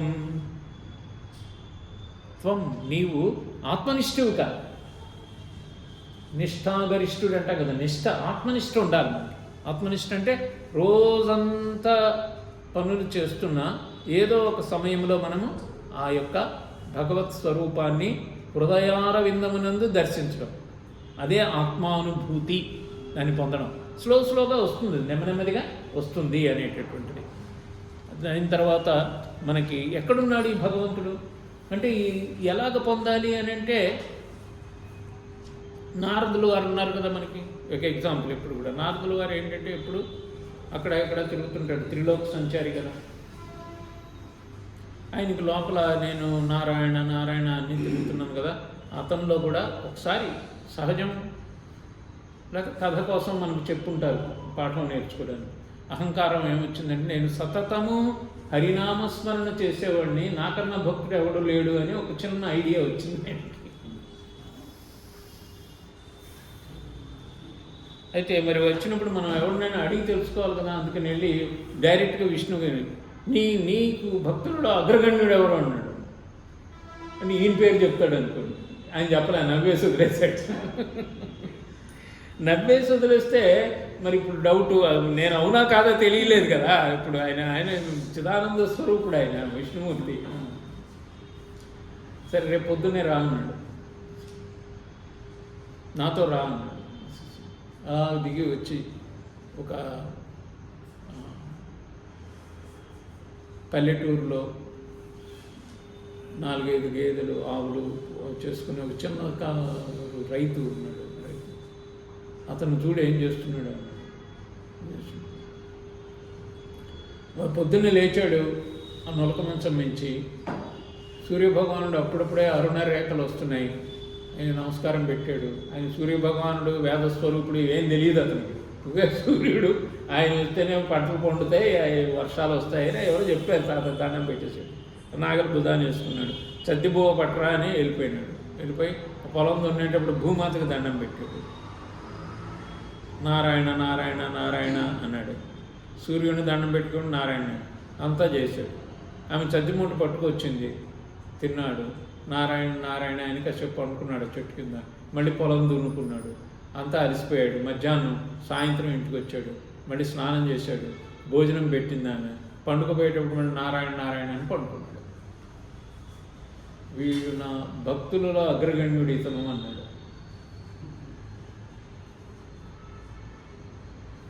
నారదుడు, నేను సతతము నీ నామం అసలు ఒక సెకండ్ కూడా ఖాళీగా ఉన్న నారాయణ నాకు పెట్టవు కానీ సర్టిఫికేట్ ఆయనకి ఇచ్చేవేంటన్నాడు. సంసారి, గృహస్థుడు, పంటలు పండుతాయో లేదో తెలియదు, అనేక బాధలు ఉన్నాయి. అయినా కూడా ఉదయము మధ్యాహ్నము సాయంత్రము నా నామస్మరణ చేశాడు. అన్ని బాధ్యతలు ఉన్నా కూడా మళ్ళీ ఏమీ లేకుండా అర్పణ భావంతో చేసేసాడు. అతను చేసేది కూడా అందరికి ఉపయోగం. నువ్వేంటి అటు ఇటు వెళ్ళడమే కదా, నువ్వు చేస్తే పనం చేస్తే ఫలసాయం వస్తే అందరికీ ఉపయోగపడుతుంది. తిండి గింజలు పండిస్తున్నాడు. అర్థం కాల. మళ్ళీ రేపు రా అన్నాడు. ఒక గుడి దగ్గర తీసుకెళ్ళాడు. ఒక చెంబులో శుభ్రంగా ఆయిల్ పూర్తిగా పోసి దీని చుట్టూ ధ్వజస్తంభం చుట్టూ 11 ప్రదక్షిణలు చేసి రా. కానీ ఈ చెంబులో ఏదైతే నూనె ఉందో ఒక బిందువు కూడా కింద పడకూడదు అన్నాడు.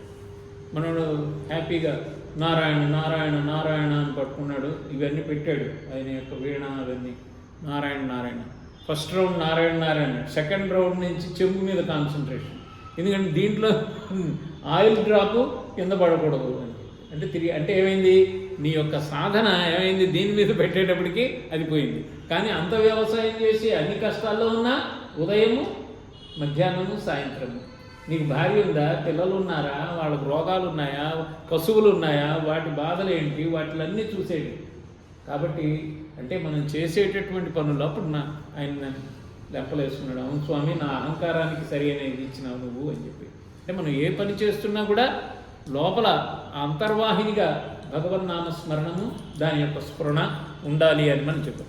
అదే యతో యతో నిశ్చరతి మనశ్చంచలమస్థిరం తతస్తతౌ నియమ్యై తదాత్మన్యేవ వశం నయేత్. ఇంకా 29వ శ్లోకం. అయితే భగవంతుడు ఎక్కడున్నాడు అనేటటువంటి దాని గురించి నువ్వేం బాధపడక్కర్లేదు, అంతటా ఉన్నాడు అని చెప్పేటటువంటిది. ఇందుగలడందు లేడని సందేహందు వలదు చక్రి సర్వోపగతుండు ఎందెందు వెదకి చూచిన అందందే గలడు దానవాగ్రని వింటే అని ప్రహ్లాదుడి చేత చెప్పించాడు కదా. ఆ శ్లోకానికి రూట్ మూలం ఇక్కడ ఉంది. సర్వభూతస్థమాత్మానం 29 సర్వభూతాని చాత్మని ఈక్షతే యోగయుక్తాత్మా సర్వత్ర సమదర్శనః. యోగంతో కూడినటువంటి మనస్సు కలిగినటువంటి వాడి యొక్క లక్షణం ఎలాగుంటుందని అంటే సమస్త ప్రాణుల యందు సమదృష్టి ఉంటుంది. అతనికి చూసారా, సమదృష్టి ఉంటుంది. తర్వాత ఇంకేముంటుంది, సర్వభూతకోట్ల యందు నేనే ఉన్నాను అని భావిస్తుంటాడు. ఇంకేం చేస్తుంటాడు, సమస్త భూతాలు కూడా తన యందు ఉన్నవని చూసుకుంటుంటాడు. అన్నీ నాలోనే ఉన్నాయి, అంతా అదే ఉంది అంటే అంతా కూడా బ్రహ్మమయం అనేటటువంటిది వస్తుంది అనేటటువంటిది చక్కటి శ్లోకం మనకి 29వ శ్లోకంలో ఇచ్చారు. ఇప్పుడు మనకి అంటే నన్ను అన్ని చోట్ల చూసేవాడిని నేను చూడకుండా ఉండను అంటున్నాడు. చూసారా, యోమాం పశ్యతి సర్వత్ర సర్వం చ మయి పశ్యతి తస్యాహం న ప్రణశ్యామి సచమే న ప్రణశ్యతి. ఎవడు సమస్త భూతాల్లో నన్ను చూస్తున్నాడో మరియు నన్ను సమస్త భూతములందు కాంచుతున్నాడో అట్టివాడికి నేను కనపడకపోను, నాకు అతడు కనపడకపోడు. అర్థమవుతుందండి? మీరు ఎవరికైనా పరోపకారం చేశారనుకోండి, ఫోటో తీసి వీడియో ఏం పెట్టక్కర్లా, అక్కడ అవుతుంది. యూనివర్సల్ ఇంటెలిజెన్స్లో కోల్డ్ అయిపోతుంది, సాఫ్ట్వేర్ తయారైపోయింది అక్కడ రెడీగా, ఇతను చేసేది. ఎవరినైనా ద్వేషించావనుకున్నా అది కూడా రికార్డ్ అవుతుంది అక్కడ. నువ్వు చేసినటువంటి దాని కాజ్ అండ్ ఎఫెక్ట్ థియరీ, నువ్వు ఈ యొక్క ఫలితాలు, కర్మ ఫలితాలు అంటారు కదా, అది వస్తూనే ఉంటాయి. కాబట్టి నువ్వు మంచివి చేస్తూ ఉంటే మంచివే నీకు అందుతూ ఉంటాయి అనేటటువంటిది మనకి చెప్తున్నారు. అయితే మనకి అర్జునుల వారికి ఇప్పుడు డౌట్ వచ్చింది. ఇదంతా బాగానే చెప్పావు, కానీ ఈ మనస్సుని నిగ్రహించడం అనేటటువంటిది గాలిని పిడికిలతో పట్టినట్టయ్యా, ఇది చాలా కష్టంగా ఉంది అని అడుగుతాడు. అడిగితే ఏమంటాడంటే అప్పుడు శ్రీకృష్ణ పరమాత్మ, మనమైతే నీకు ఇంత చెప్పినా నీకు అర్థం కాలేదా అని మనం కోపడతాం. ఈయన ఏమంటున్నారు 35వ శ్లోకం, అసం శ్రీ భగవానువాచ అసంశయం మహాబాహో మనో దుర్నిగ్రహం చలం అభ్యాసేన తు కౌంతేయ వైరాగ్యేణ చ గృహ్యతే. 2 ఫండమెంటల్ ప్రిన్సిపల్స్ చెప్తున్నాను నీకు. అభ్యాసము, కంటిన్యూస్ ప్రాక్టీస్ మనకు. వైరాగ్యము, వైరాగ్యం అంటే ప్రతిదాని మీద ఎక్కువ ఆసక్తి లేకుండా ఉండడం. అభ్యాసము వైరాగ్యంతో నీ మనస్సును కంట్రోల్ చేయొచ్చని ఒక టెక్నిక్ కూడా మనకి చెప్పారు. చెప్పిన తర్వాత ఇంకా అర్జునుడు అడుగుతాడు, మేము మరి ఇవన్నీ చేస్తుంటాము, కానీ మధ్యలో ఆ యోగ సిద్ధిని మేము పొందకుండానే ఈ జన్మ చాలించవలసి వస్తే అప్పుడు గతి ఏంటి?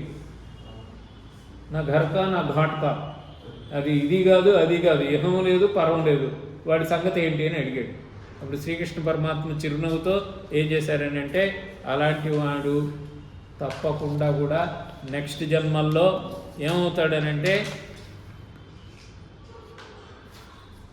శుచీనాం శ్రీమతాం గేహే.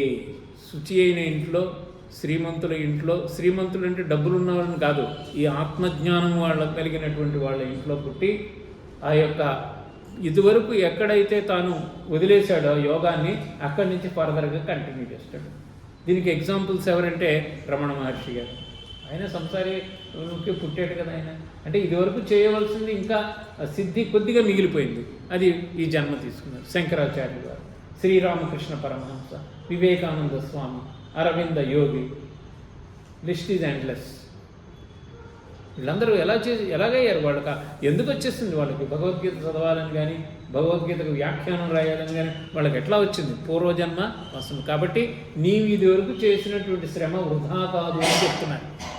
వృధా కాదు కనుక నువ్వు దాన్ని నువ్వు పొందుతావు అని చెప్పి ఇంకా ఆఖరి శ్లోకంలోకి మనం వచ్చేసాను.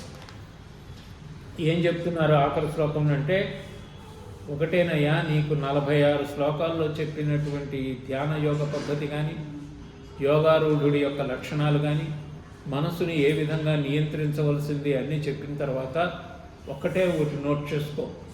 ఏమిటి అని అంటే, నా యందు మనసు నిలిపి శ్రద్ధతో ఎవడైతే నన్ను ధ్యానిస్తున్నాడో అతడు సర్వశ్రేష్ఠుడు అని నా అభిప్రాయము. మనం ఆయన లిస్టులోకి ఎక్కాలి అని అంటే ఎప్పుడు ఏది చేస్తున్నా కూడా సతతం ఆయన గుర్తుపెట్టుకోవాలి. ఆయనకి సమయాన్ని కేటాయించి మనం మనస్సుని నిగ్రహించి ఈ ధ్యాన యోగ పద్ధతిని మనం రెగ్యులర్గా చేయాలి. ఆఖరి శ్లోకం 47వది. యోగినామపి సర్వేషాం మద్గతేనాంతరాత్మనా శ్రద్ధావాన్ భజతే యో మాం సమే యుక్తతమో మతః. యుక్తతమః అంటే మిక్కిలి శ్రేష్ఠుడు, మతః అంటే అభిప్రాయం, నా అభిప్రాయం ఏంటంటే వాడు మిక్కిలి శ్రేష్ఠుడు, ఆయన మిక్కిలి శ్రేష్ఠుడు. ఎవరు? సర్వేషాం యోగినాం అపి, అన్ని యోగుల్లో కూడా. నువ్వు కర్మయోగం, జ్ఞానయోగం, అది ఇది కన్ఫ్యూజ్ అవుతున్నావు, అది వేరు ఇది వేరు, అన్నీ ఒకటే అని చెప్తున్నావు. నువ్వు వాటిని విడివిడిగా చూస్తున్నావు. పృథక్ అంటారు, అంటే డైవర్సిఫైడ్గా చూస్తున్నావు, దాన్ని ఏకీభూతంగా చూడడం లేదు. ఓకే, అలాగైనప్పటికీ కూడా ఎవడైతే నా యందు మద్గతే, నా యందు అంతరాత్మన మనస్సుతో శ్రద్ధవాన్ శ్రద్ధ గలవాడై మాం నన్ను భజతే సేవించుతున్నాడో సహా అతడు యుక్తతమః మిక్కిలి శ్రేష్ఠుడు అని నా మతం, నా అభిప్రాయం. మతం అంటే ఒపీనియన్ అండి, మతం అంటే అభిప్రాయం అండి. అంతేకాని మనం మతం అని కొట్టుకుంటున్నాం. మనం ఎవడి అభిప్రాయం వాడిది. ఒకడు చార్వాక మతం ఉంది, వాడు దేవుడే లేడంటాడు. ఓకే, నీకు పీఠేశం పో. ఒకడు అంటాడు నాకు సగుణోపాసనేనండి, దేవుడు స్వరూపంగానే నేను ఓకే, నువ్వు చేసుకోవట్లా. ఇంకొకటి నేను నిర్గుణం అండి, నిశ్చలం అండి, నాకు అసలు ఏమి నిరాకార స్థితిలో నువ్వు చేసుకో. ఏది చేసినా గమ్యం ఒకటే. మనం ఏ భగవంతుడిని ధ్యానించినా ఏ యథామాం ప్రపద్యంతే తాంస్తథైవ భజామ్యహం మమ వర్త్మానువర్తంతే మనుష్యా పార్థ సర్వశః. ఏ రకాల్లో ఏ స్వరూపాల్లో ఏ విధంగా అన్నీ చేసినా, ఏవైతే పూజలు కానీ, ఏదైనా యజ్ఞయాగాదులు కానీ, ఏవైతే భావనలు కానీ మీరు చేస్తున్నారో అన్నీ చెందేది నాకే అని చెప్తున్నారు. ఇది Vivekananda Swami Chicago multi religion కాన్ఫరెన్స్లో చదివి అందరం మనం కొట్టుకోక్కర్లేదు, ఎవరి మతం వాళ్ళదైనా గమ్యం ఒకటే అని చెప్తే వాళ్ళందరూ తప్పట్లు కొట్టారు. మీరు కూడా భగవద్గీత యొక్క సారం. ఇది శ్రీమద్భగవద్గీతాసు ఉపనిషత్సు బ్రహ్మ విద్యాయాం యోగశాస్త్రే శ్రీకృష్ణార్జున సంవాదే ఆత్మసంయమయోగో నామ షష్ఠోధ్యాయః. ఇవాళ నేను షష్ఠి వెళ్ళి సప్తమి వచ్చింది, మనం సప్తమి రోజున షష్ఠోధ్యాయాన్ని మనం కంప్లీట్ చేసుకున్నాం అన్నమాట. సో ఇది ఏమన్నారు? బ్రహ్మ విద్య యోగశాస్త్రం. యోగశాస్త్రంలో యోగ పద్ధతిని చెప్పినటువంటి 6వ అధ్యాయం మొదటి షట్కాన్ని మనం ఈ విధంగా మీ అందరి సహకారంతో, తక్కువ మంది వచ్చినా మీరు చక్కని శ్రద్ధతో వింటున్నారు. శ్రీకృష్ణ పరమాత్మ అనుగ్రహం మీలో ఉంది. కానీ చెప్పినటువంటిది మీరు కొద్దిగా అయినా ఎప్పుడు వేరే డైటు, దీనికి శుభకాలము, తిథి, నక్షత్రం ఏం లేదు. రేపటి నుంచే కొద్దిగా స్టార్ట్ చేయండి.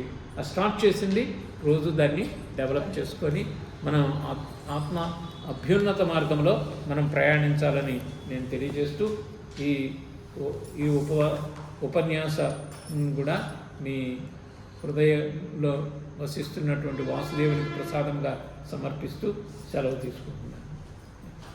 ఇది చెప్పండి. యత్ర యోగేశ్వర కృష్ణో యత్ర పార్థో ధనుర్ధరః తత్ర శ్రీ విజయో భూతిః ధ్రువా నీతిర్మతిర్మమ. సర్వం శ్రీకృష్ణార్పణమస్తు. శాంతి మంత్రం కూడా చెప్తాను, చెప్పండి. ఓం సహనా భవతు సహనౌ భునక్తు సహ వీర్యం కరవావహై తేజస్వినావధీతమస్తు మా విద్విషావహై. ఓం శాంతి శాంతి శాంతి. లోకాః సమస్తాః సుఖినో భవంతు. సర్వం శ్రీకృష్ణార్పణమస్తు.